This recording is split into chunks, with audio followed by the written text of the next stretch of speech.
बच्चों आज हम लोग यहाँ पे नया टॉपिक स्टार्ट करने वाले हैं। नया टॉपिक कौन सा है? Work power energy.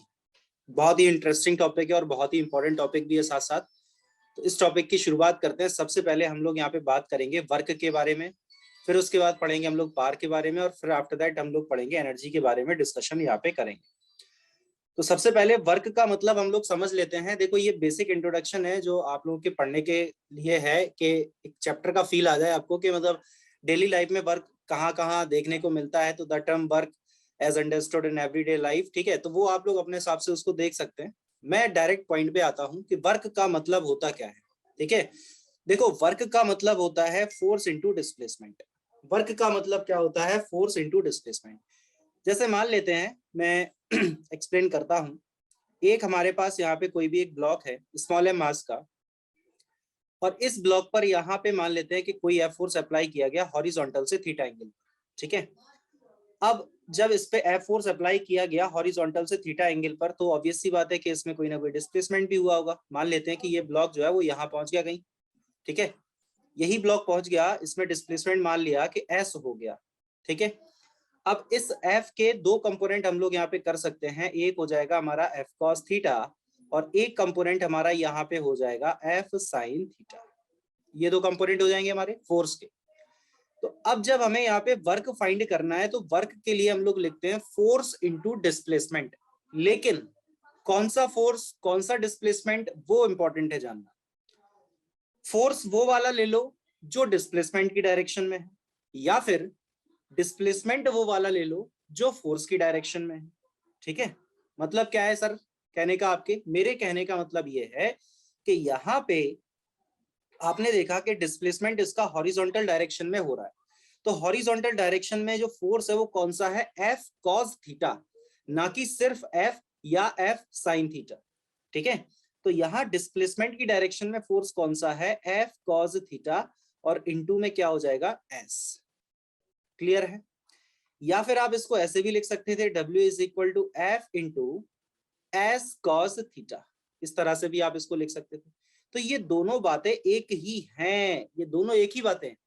या तो आपने फोर्स का कंपोनेंट लिया डिस्प्लेसमेंट की डायरेक्शन में, या फिर डिस्प्लेसमेंट का कंपोनेंट लिया आपने फोर्स की direction. That is called the work done. दोनों का product force into displacement is called work. Is it okay? अब इसी फॉर्मूले से हम लोग यहाँ पे यूनिट भी फाइंड कर सकते हैं। तो यूनिट इसका क्या हो जाएगा? फोर्स का यूनिट क्या होता है? न्यूटन, और डिस्प्लेसमेंट का यूनिट क्या होता है? मीटर। तो फाइनली जो यूनिट है वो कितना हो जाएगा? Newton metre. और इसी को हम लोग और क्या लिख सकते हैं? इसी को हम लोग लिख सकते हैं जूल। इसी को हम लोग और क्या लिख सकते हैं? जूल। ठीक है, तो ये यूनिट हो जाएगा न्यूटन मीटर, और न्यूटन मीटर को ही हम लोगों ने लिख दिया है जूल। ठीक, तो ये जो जूल है वो एसआई यूनिट होता है एसआई सिस्टम में। लेकिन अगर हमको यहाँ पे सीजीएस सिस्टम में यूनिट चाहिए, तो उसके लिए यूनिट क्या हो जाता है? इसका सीजीएस सिस्टम में यूनिट क्या हो जाता है? अर्ग। इसका सीजीएस सिस्टम में यूनिट क्या हो जाता है? अर्ग। तो 1 जूल इज इक्वल टू हम लोग लिखते हैं 10⁻⁷ अर्ग। ये कन्वर्जन मैंने आपको यूनिट एंड डायमेंशन में बताया था, याद करो वो दिन। याद आ रहे वो दिन जब मैंने आपको ये सर। Very good. तो इस चीज को आपको याद रखना है। 1 जूल इज इक्वल टू 10⁻⁷ अर्ग होता है। यूनिट इसका अर्ग होता है। ये सीजीएस सिस्टम मान लेते हैं इसको। और जो यूनिट इसका जूल होता है या फिर न्यूटन मीटर होता है, वो कौन सा सिस्टम होता है? वो एसआई सिस्टम होता है। और फॉर्मूला हम लोग क्या लिखते हैं? F cos theta into S, या फिर एफ एस कॉस थीटा। अरे भाई, तीनों का प्रोडक्ट है तो कॉस थीटा कहीं भी लगा दो। लेकिन इस कॉस थीटा का मतलब क्या है? देखो, अगर एफ कॉस थीटा साथ में है तो इसका मतलब है कि फोर्स का कंपोनेंट हुआ डिस्प्लेसमेंट की डायरेक्शन में, और अगर डिस्प्लेसमेंट के साथ cos थीटा है तो इसका मतलब है कि डिस्प्लेसमेंट का कंपोनेंट हुआ है फोर्स की डायरेक्शन में। बात एक ही है, दोनों एक ही डायरेक्शन में होने चाहिए, इतनी सी बात। ठीक है, अच्छा। अब इसका अगर हम लोग यहाँ पे वेक्टर फॉर्म लिखना चाहते हैं, इसका अगर हम लोग यहाँ पे वेक्टर फॉर्म लिखना चाहते हैं, तो वेक्टर फॉर्म इसका हम लोग क्या लिख सकते हैं वो मैं आपको यहाँ पे समझाता हूँ। देखो, W इज इक्वल टू लिखा हुआ है एफ एस कॉस थीटा। इसका वेक्टर फॉर्म अगर आपको लिखना है तो आप क्या लिख सकते हो? Vector F dot vector S. इस तरह से इसका वेक्टर फॉर्म क्या लिख सकते हैं? Vector F dot vector S. इस तरह से इसका वेक्टर फॉर्म हम लोग यहाँ पे लिख सकते हैं। I think this is clear to you all? Clear है ना? अरे भाई वेक्टर में मैंने आपको बताया था ना, याद करो, A dot B is equal to A B cos theta, वही तो है ये, A dot B is equal to A B cos theta. ठीक है, तो यही चीज है ये, एफ एस कॉस थीटा यानी ए बी कॉस थीटा लिखा है तो ए डॉट बी लिख दिया उसको। ठीक है, क्लियर हो गई? अच्छा, वेक्टर फॉर्म जो हम लोगों ने लिखा है, तो वेक्टर फॉर्म का मतलब है कि यहाँ पे ये डॉट प्रोडक्ट हो रहा है दोनों का, और डॉट प्रोडक्ट करके जो क्वांटिटी हमको मिलती है वो क्वांटिटी स्केलर होती है या वेक्टर होती है? तो वो क्वांटिटी बच्चों कैसी होती है? स्केलर, यानी जो वर्क है वो हमारा एक तरह का स्केलर क्वांटिटी होगा। वर्क हमारा कैसी क्वांटिटी होगा? स्केलर क्वांटिटी होगा। ये देखो मैंने यहाँ पे मेंशन भी किया है, work is a scalar quantity, और work is the dot product of two vectors, therefore it is a scalar quantity. और टू वेक्टर कौन कौन से हैं? एक तो है इसमें से फोर्स, और दूसरा कौन सा है? डिस्प्लेसमेंट।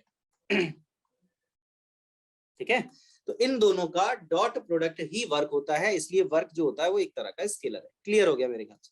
स्क्रीनशॉट लेते रहना आप लोग साथ में, ठीक है, क्योंकि ये मैं हटा दूंगा, स्क्रीनशॉट लेते रहना जिससे कि चीजें आप बाद में नोट कर सको। ठीक है, क्लियर है?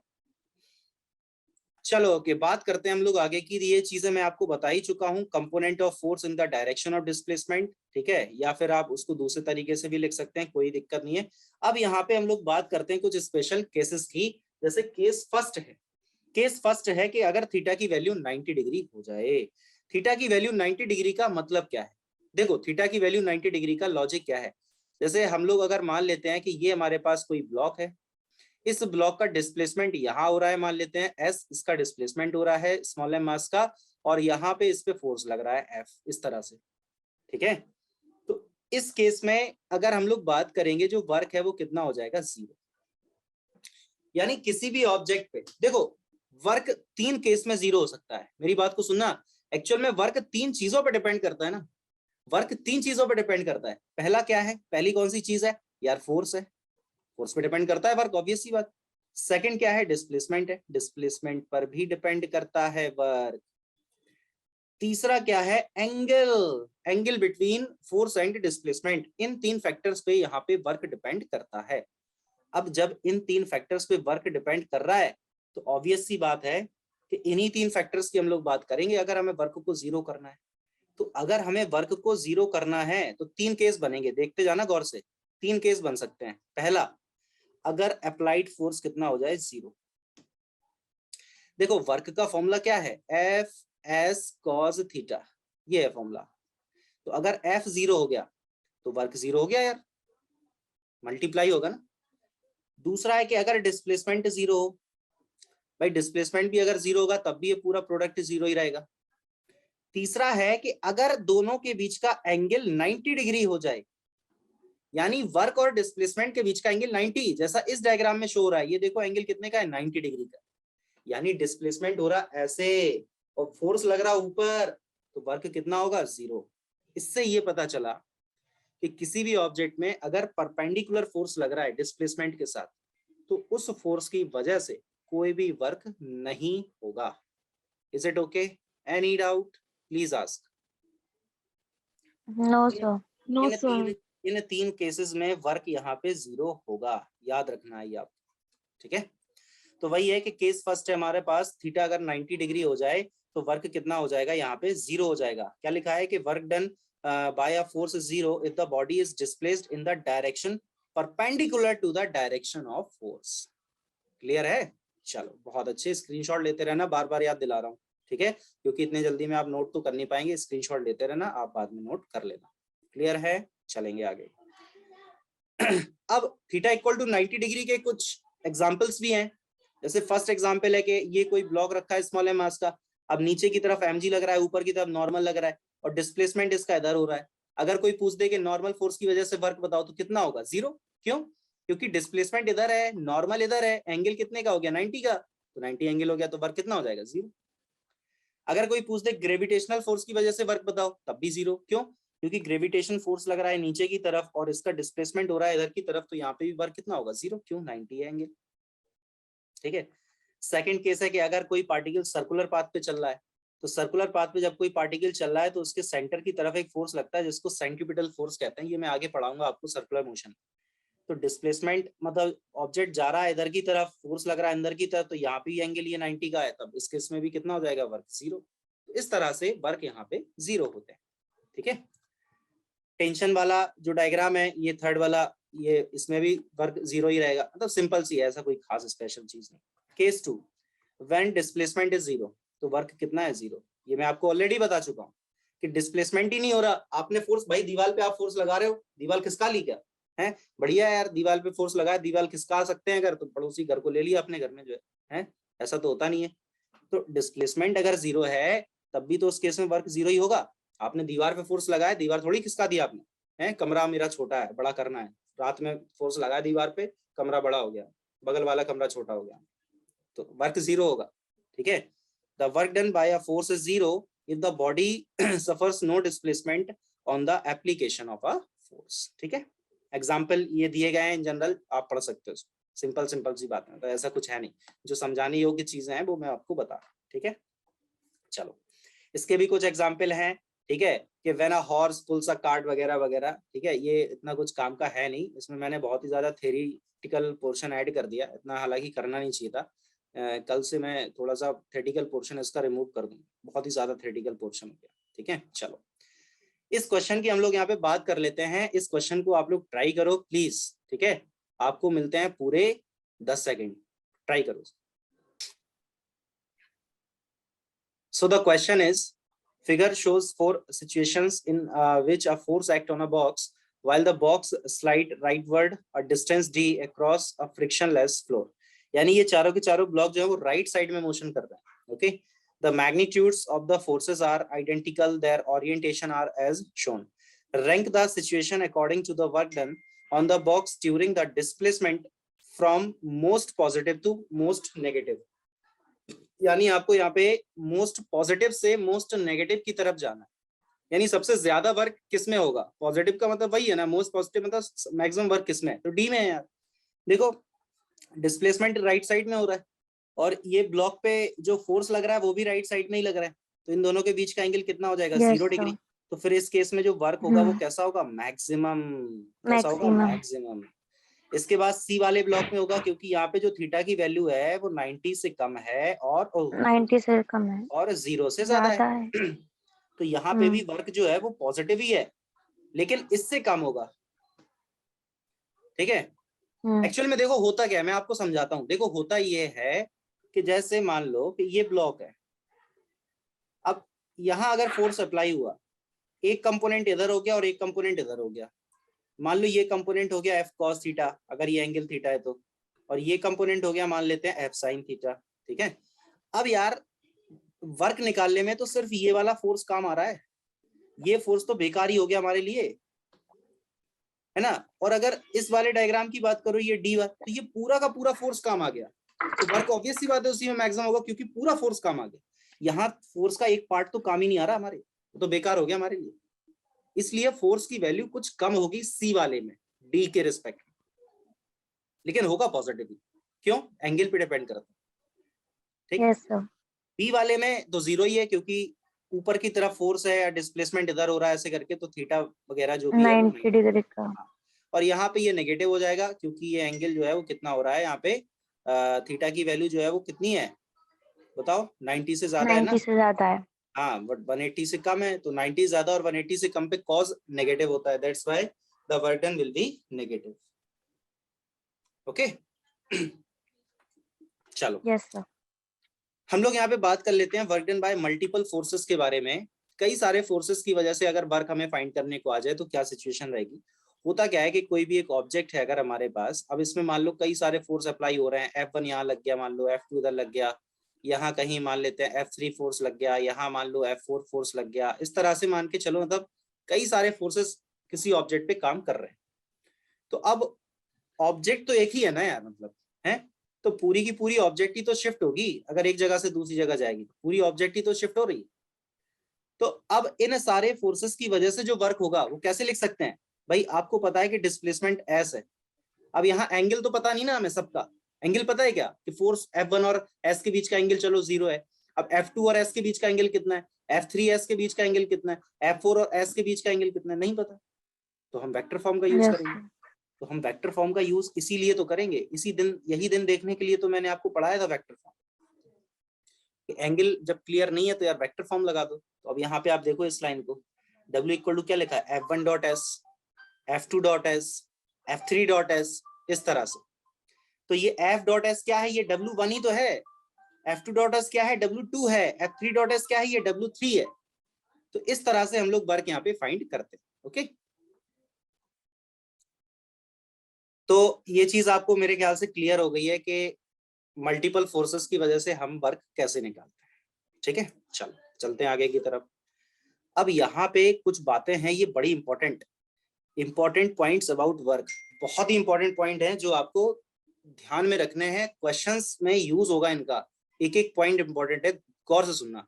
पहला, work is defined for an interval और displacement, there is no term like instantaneous work similar to instantaneous velocity।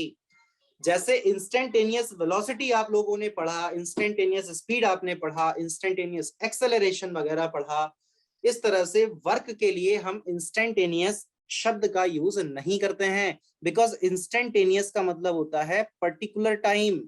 Instantaneous का मतलब क्या होता है, पर्टिकुलर टाइम होता है इसका मतलब। तो जो वर्क होता है वो एक इंटरवल के लिए डिफाइन करते हैं हमेशा हम लोग, यानी डिस्प्लेसमेंट की बात होगी, इंटरवल की बात होती है। इंस्टेंटेनियस वर्क जैसा कुछ नहीं होता, याद रहेगा।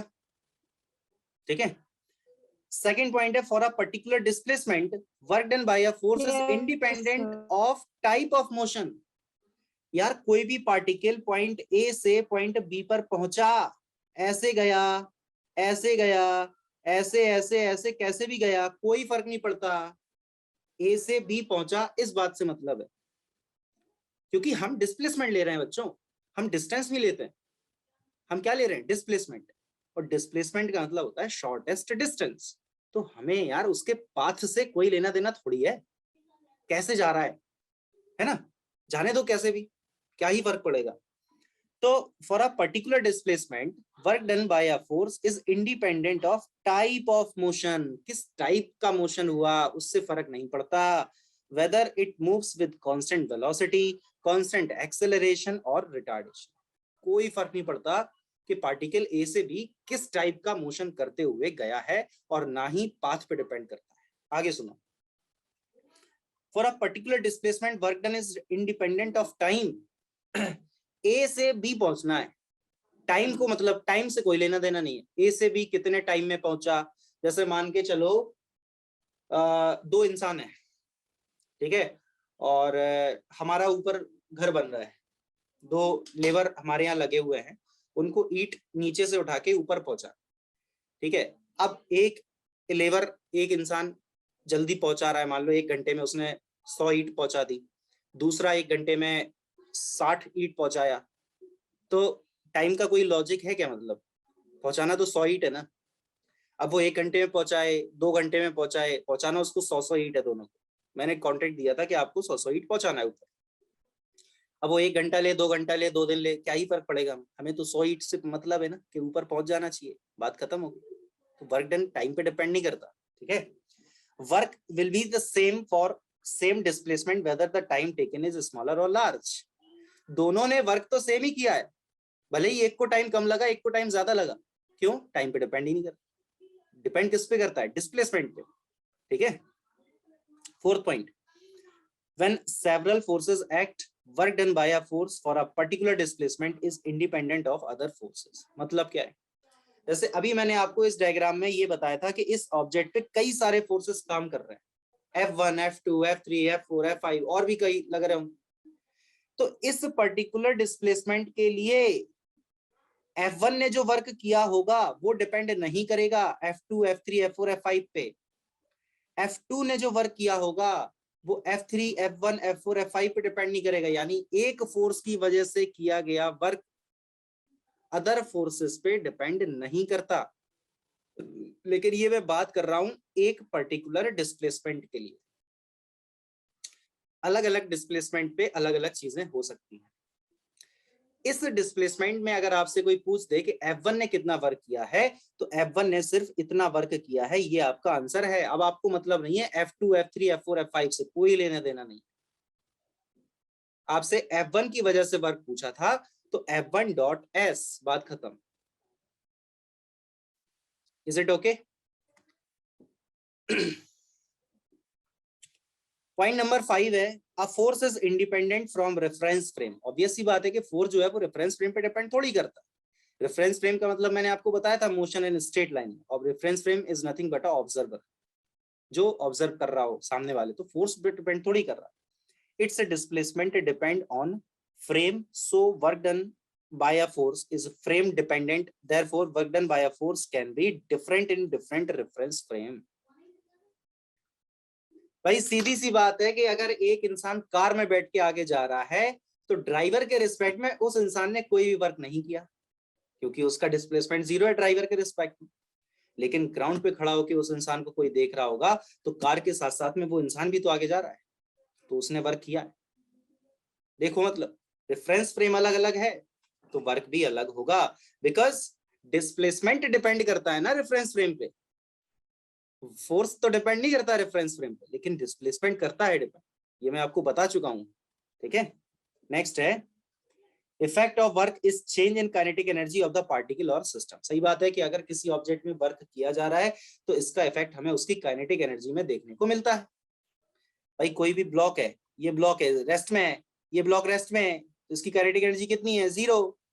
तो इसका वर्क भी कितना है? जीरो है। क्यों? क्योंकि इस पर कोई फोर्स नहीं लगा, और मान लो फोर्स लगा भी तो इसका कोई डिस्प्लेसमेंट नहीं हुआ, तो काइनेटिक एनर्जी जीरो।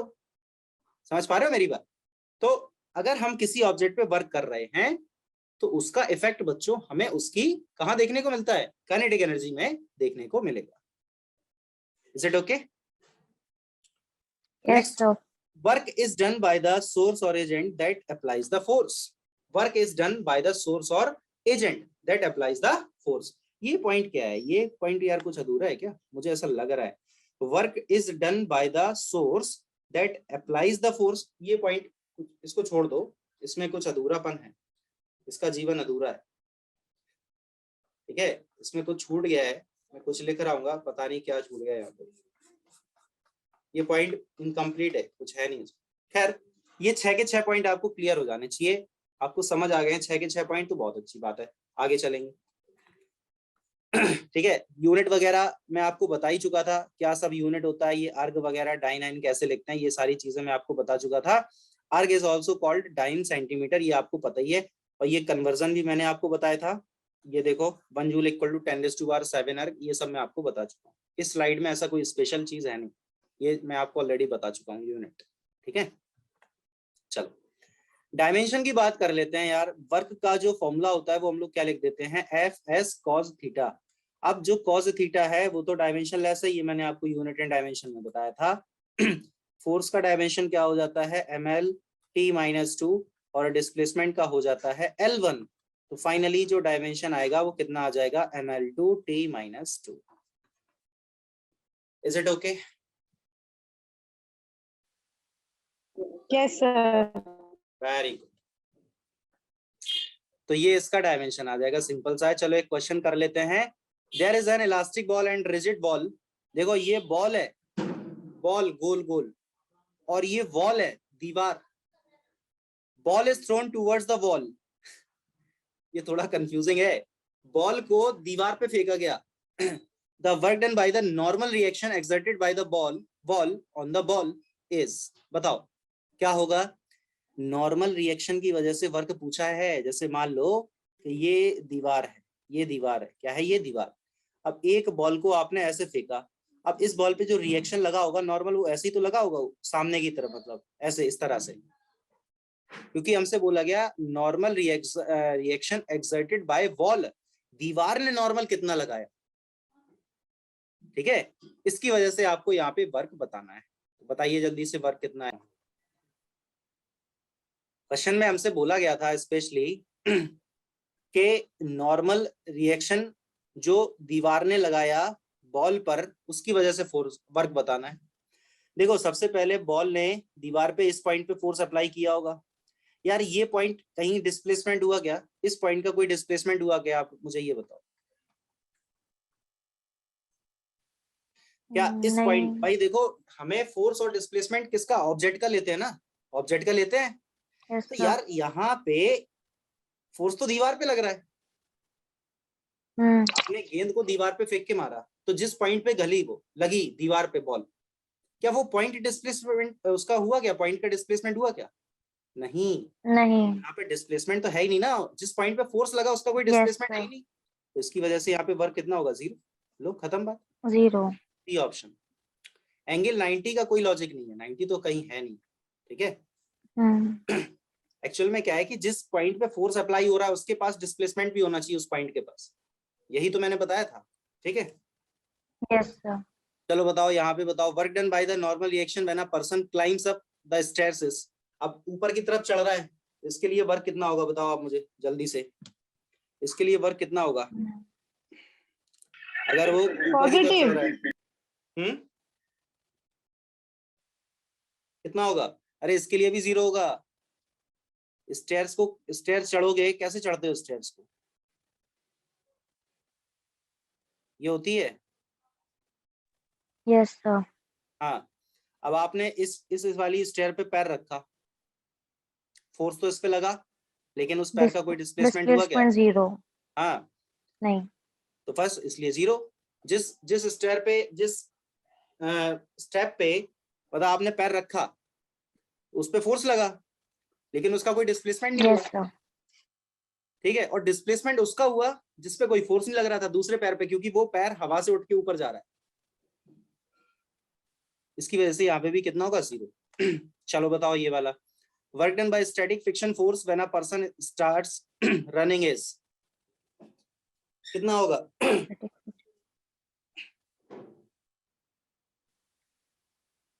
ये मत कहना कि ये पढ़ा नहीं है स्टैटिक फ्रिक्शन सर, बताओ जल्दी से कितना होगा? 0। Zero, very good. कितना होगा? जीरो। सिंपल है स्टैटिक यस फ्रिक्शन सर। की वजह से वर्क पूछ रहा है, और इंसान कर क्या रहा है? दौड़ रहा है, तो स्टैटिक फ्रिक्शन तो जीरो हो गया ना।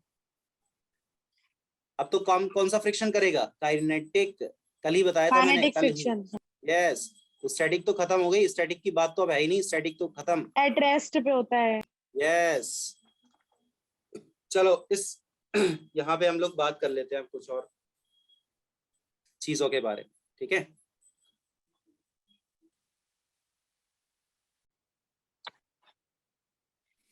तो अब हम लोग यहाँ पे बात कर लेते हैं work done by various forces के बारे में। कई सारे फोर्सेस की वजह से हमें वर्क निकालने को आ सकता है, जैसे हम लोग अगर बात कर लेते हैं work done by gravity force, या इसी को हम लोग क्या बोल देते हैं? Gravitational force. इसी को हम लोग क्या बोल देते हैं? Gravitational force. यानी अगर हमें ग्रेविटेशनल फोर्स की वजह से वर्क निकालना है तो कैसे फाइंड करते हैं इसको, क्वेश्चन से ही समझेंगे। देखो, वर्क निकालने का हमारे पास फॉर्मूला क्या होता है? F S cos theta, one and only यही फॉर्मूला है। आपको देखना है फोर्स कितना है, आपको देखना है डिस्प्लेसमेंट कितना है, आपको देखना है दोनों के बीच का एंगल कितना है, बस, और तीनों का प्रोडक्ट। क्वेश्चन है हमारे सामने, the mass of the particle is 2 kilogram. यहाँ पे ये जो पार्टिकल है इसका मास कितना है? 2 kilogram. Okay, it is projected as shown in the 4 different ways with same speed 10 metre पर सेकेंड। पार्टिकल एक ही है हमारे पास, लेकिन उसको 4 अलग अलग तरीके से प्रोजेक्ट किया गया यहाँ पे, ठीक है। Find out the work done by gravity by the time the stone falls on the ground. आपको बताना है work done by gravity, gravity की वजह से कितना वर्क किया गया जब वो पार्टिकल जमीन पे गिरा। अब देखना यहाँ पे, मेरी बात को सुनना गौर से, जब उसने पहले वाले तरीके से फेंका होगा तो वो पार्टिकल सीधा ऊपर गया और सीधा नीचे आ गया होगा, चौथे वाले में भी वो सीधा ही नीचे आया होगा, सेकंड वाले में वो कहीं यहाँ गया होगा, और थर्ड वाले में वो कहीं यहाँ पे आया होगा, ऐसी तो हुआ होगा, ठीक है। अब हमको वर्क बताना है यहाँ पे। यार मैंने आपको प्रोजेक्टाइल मोशन जो पढ़ाया था चैप्टर, मतलब वो ऐसे ही पढ़ाया था क्या? काम बहुत है उसका भी, हर एक टॉपिक का। प्रोजेक्टाइल मोशन में जब मैंने आपको बिल्डिंग टू ग्राउंड मोशन पढ़ाया था तो उसमें ये बताया था कि अगर पार्टिकल को आपने किसी बिल्डिंग के पीक पॉइंट से या कहीं से भी, बिल्डिंग से किसी हाइट से कितने भी एंगल पे फेंक दो, जब वो जमीन पे टकराएगा तो ये जो वेलोसिटी होगी जमीन पे टकराते टाइम पे, वो वेलोसिटी एंगल ऑफ प्रोजेक्शन पे डिपेंड नहीं करता। ये मैंने आपको बात बताई थी, याद है? ठीक है। Yes sir. तो इसका मतलब है कि पार्टिकल को आप चाहे फर्स्ट पाथ से फेंको, चाहे सेकंड से, चाहे थर्ड से, चाहे फोर्थ से, आप कैसे भी फेंक दो, उसकी जो जमीन पे टकराते टाइम पे वेलोसिटी होगी वो यही होगी, v under root of U square plus 2gh। हमें तो यहाँ पे क्या चाहिए, वर्क निकालना है। अब मेरी बात को सुनना, इस पार्टी मैं थोड़ा डायग्राम को साफ कर देता हूँ, थोड़ा ज्यादा हो गया। हाँ, इस पार्टिकल को आपने प्रोजेक्ट किया है यार। इन शॉर्ट मैंने आपसे अभी कुछ पॉइंट बताए थे ना, जो थोड़ी देर पहले कुछ पीछे वाली स्लाइड में, कि जो वर्क होता है वो पाथ पे डिपेंड ही नहीं करता यार। आप चाहे पहले से फेंको, चाहे दूसरे से, चाहे तीसरे से, चाहे चौथे से, पाथ पे डिपेंड ही नहीं करेगा। वर्क डिपेंड करता है डिस्प्लेसमेंट पर। इनिशियली वो पार्टिकल यहाँ था, फाइनली वो पार्टिकल इस लेवल पे है नीचे। कितना नीचे आया, 100 मीटर। ये मीटर पर सेकंड नहीं है, ये मीटर ही है, हाइट है, ठीक है। तो कितना नीचे आया, 100 मीटर नीचे आया, यानी उसका डिस्प्लेसमेंट कितना हुआ, 100 मीटर। ग्रेविटी की वजह से वर्क पूछा है, उस पार्टिकल का मास हमें दिया है 2 किलोग्राम, तो उसका फोर्स कितना हो जाएगा, 2g। 2g का मतलब mg। ठीक। अब सुनो, फोर्स मिल गया, डिस्प्लेसमेंट मिल गया, एंगल नहीं मिला अभी तक कि फोर्स और डिस्प्लेसमेंट के बीच का एंगल कितना है, वो भी तो चाहिए यार। कैसे मिलेगा, देखो, इस पार्टिकल पे अगर हम लोग बात करते हैं तो इसका डिस्प्लेसमेंट फाइनली नीचे की तरफ हुआ है, हाँ या ना, हाँ या ना, हुआ है ना। Yes sir. और इस पार्टिकल पे जो वेट काम कर रहा है, यानी ग्रेविटी जो काम कर रही है, वो भी तो नीचे की तरफ ही काम कर रही है, वो थोड़ी ऊपर की तरफ काम कर रही है, वो भी नीचे की तरफ ही काम कर रही है। दोनों के बीच का एंगल कितना हो जाएगा, 0 डिग्री। कितना हो गया, 0 डिग्री। क्लियर है? यानी अगर हमें वर्क निकालना है तो फोर्स कितना है, 2g है, डिस्प्लेसमेंट कितना है, 100 है, और एंगल है 0, cos 0 की वैल्यू 1। तो फाइनली आंसर कितना आएगा, 2000 जूल। ये आंसर आ जाएगा। क्या कोई डाउट है आपको इतनी बात में, हो तो प्लीज बताइए। No sir. क्लियर हो गई ना? Yes sir. Very good.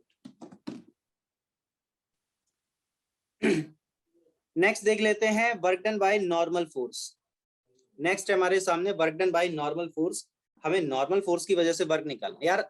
सीधी सी बात यह है कि जिस फोर्स की वजह से वर्क निकालना है वो फोर्स पता तो होना चाहिए, और नहीं पता है तो उस फोर्स को कैलकुलेट करेंगे। अब देखो क्या होता है।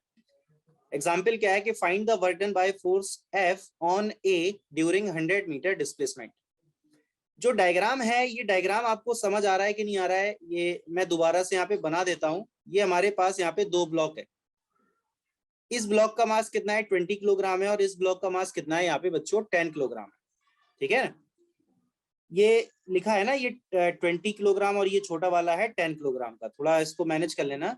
और यहाँ पे 120 न्यूटन का फोर्स अप्लाई किया गया है। यहाँ पे 20 किलोग्राम वाले पे 120 न्यूटन का फोर्स अप्लाई किया गया है। ठीक है? क्या बैकग्राउंड नॉइज आ रहा है क्या? आ रहा है?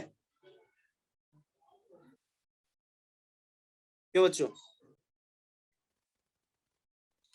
तो यहाँ ये सिचुएशन है। अब सुनना मेरी बात को।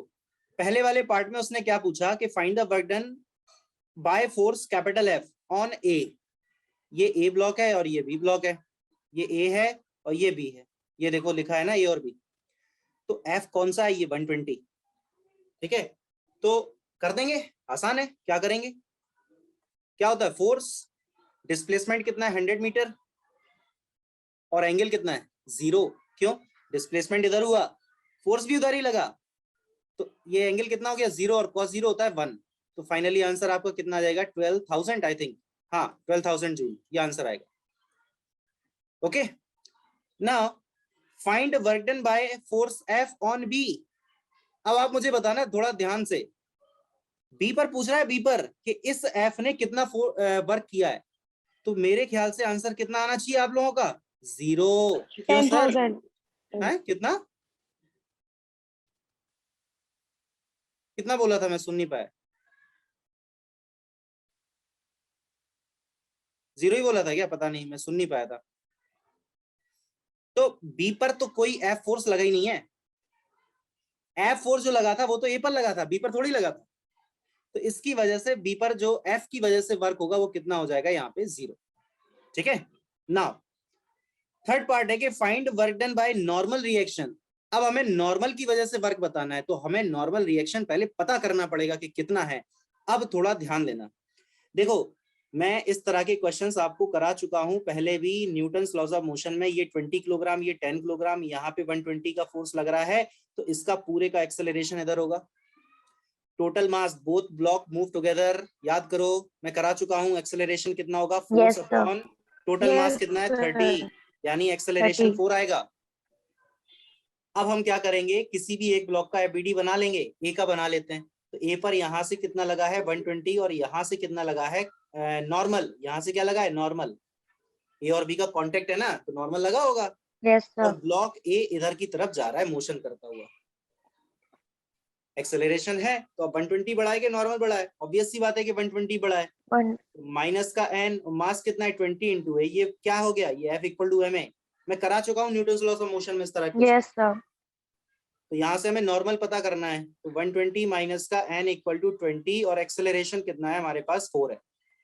तो ये कितना हो जाएगा, फाइनली जो नॉर्मल की वैल्यू आएगी वो कितना हो जाएगा, 4 2 80, 120 माइनस 40, 40 न्यूटन आएगा। बताओ कोई डाउट, नॉर्मल की वैल्यू आ गई आपके सामने, No, 40 sir. न्यूटन। अब जब नॉर्मल की वैल्यू आ गई तो आपको पता है कि ए पर अगर हमें निकालना है, तो ए पे नॉर्मल यहाँ की तरफ लगा है 40 न्यूटन, लेकिन ए का जो डिस्प्लेसमेंट है वो राइट साइड में हो रहा है, तो यहाँ जो दोनों के बीच का एंगल है वो कितना हो गया 180 डिग्री, और cos 180 क्या होता है नेगेटिव -1। Negative. तो वर्क यहाँ पे नेगेटिव आएगा, इतना तो क्लियर हो गया, क्योंकि cos 180 -1। एफ कितना है 40, डिस्प्लेसमेंट कितना है, देखो बोला गया था ड्यूरिंग द गिवन डिस्प्लेसमेंट, यानी डिस्प्लेसमेंट कितना है 100 ही है, तो ये हो गया 100, यानी ये आपका आएगा माइनस का 4000 जूल, ये आंसर आएगा। ठीक है। और अगर उसने Yes, sir. बी पर पूछा है, मान लो ये बी पर, सॉरी ये तो ए पर आया, अगर उसने बी पे पूछा होता तो कितना आता। अगर वो बी पे पूछ रहा होता तो बी पे नॉर्मल अपोजिट डायरेक्शन में लग जाएगा, अगर ए पे नॉर्मल इधर लगा तो बी पे इधर लगेगा। तो इसकी वजह से जो वर्क आएगा वो पॉजिटिव आएगा, क्योंकि इसमें नॉर्मल भी राइट साइड में है और इसका डिस्प्लेसमेंट भी राइट साइड में है, तो यहाँ पे जो वर्क होगा वो पॉजिटिव आएगा। कोई डाउट, ये No, आया sir. किस पर, बी पर, और ये आया था ए Paper. पर। ठीक है। Paper. Next part, find out the kinetic energy of block A and B. इस पार्ट को मैं अभी छोड़ दूंगा, हालांकि कर सकते हो आप, कोई इशू नहीं है, लेकिन अभी मैं इसको जानबूझ के इसलिए नहीं बताऊंगा क्योंकि अभी मैंने आपको काइनेटिक एनर्जी नहीं पढ़ाया है। तो जब काइनेटिक एनर्जी पढ़ेंगे तब फ्रेश मूड से इस क्वेश्चन को, इस पार्ट को करेंगे। काइनेटिक एनर्जी कर सकते हो, कोई इशू नहीं है। जो वर्क डन होता है वो चेंज इन काइनेटिक एनर्जी के ही इक्वल होता है, ये मैं आपको पढ़ाऊंगा जब काइनेटिक एनर्जी बताऊंगा, तब टाइम लगेगा उसमें, बहुत आगे आएगा, लास्ट टॉपिक ही है, मतलब ये मान लो, क्योंकि अभी वर्क पढ़ रहे हैं, फिर पावर पढ़ेंगे, फिर एनर्जी आएगा, तब आएगा ये बात। ठीक है। इसका स्क्रीनशॉट ले लो आप अगर लेना चाहते हो, स्क्रीनशॉट जल्दी से। हो गया, चलें आगे। ठीक है। अब ये क्वेश्चन आप लोग देख लो, a particle is displaced from point A to B by applying a force this, find the work done by F to move the particle from point A to B. देखो ए पॉइंट का coordinate हमें दिया है, तो ये हम position vector मान लें उसका आई कैप प्लस 2 जे कैप। याद आ रहा है ये क्या कर रहा हूं मैं, कुछ अजीब सा तो नहीं लग रहा Yes, कि ये sir. चल क्या रहा है सर। और बी पॉइंट के लिए अगर हमें फाइंड करना है, तो बी पॉइंट के लिए कितना हो जाएगा 3 आई कैप प्लस का 4 जे कैप, ये बी पॉइंट के लिए हो जाएगा। तो हमें तो ए से बी जाना है, तो ए से बी जाने के लिए हम ए बी फाइंड कर लेंगे, ओ बी माइनस ओ ए लो।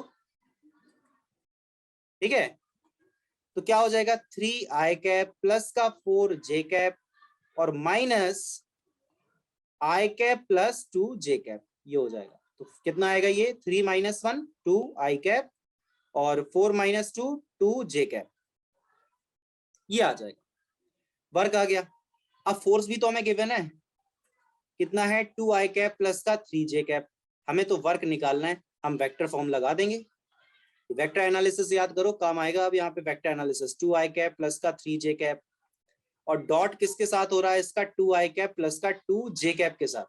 तो याद आ रहा है कुछ, आई का आई से, जे का जे से करते हैं, तो 2 इंटू 2 4 प्लस 3 इंटू 2 6, आंसर कितना आ गया 10 जूल। लो कोई डाउट, No, sir. सिंपल है। Yes, तो आई sir. थिंक ये टॉपिक आपको अच्छा लग रहा होगा, समझ में आ रहा होगा, ऐसा मैं मान के चल रहा हूँ। ठीक है, तो आज के क्लास में हम लोग वर्क इतना ही रखेंगे। इसके आगे और भी कई सारे फोर्सेस की वजह से वर्क हमें निकालना है, जैसे वेरिएबल फोर्स हमें पढ़ना है, ठीक है, और स्प्रिंग फोर्स के बारे में पढ़ना है, टेंशन फोर्स के बारे में हमें वर्क निकालना है, फ्रिक्शन फोर्स की वजह से वर्क निकालना है। कई सारे फोर्सेस ऐसे हैं जिनकी वजह से बच्चों हमको यहाँ पे वर्क फाइंड करना है। ठीक है, तो उसको हम लोग देखेंगे अब नेक्स्ट क्लास में। इस क्लास में हम लोग इतना ही रखेंगे। Thank you very much.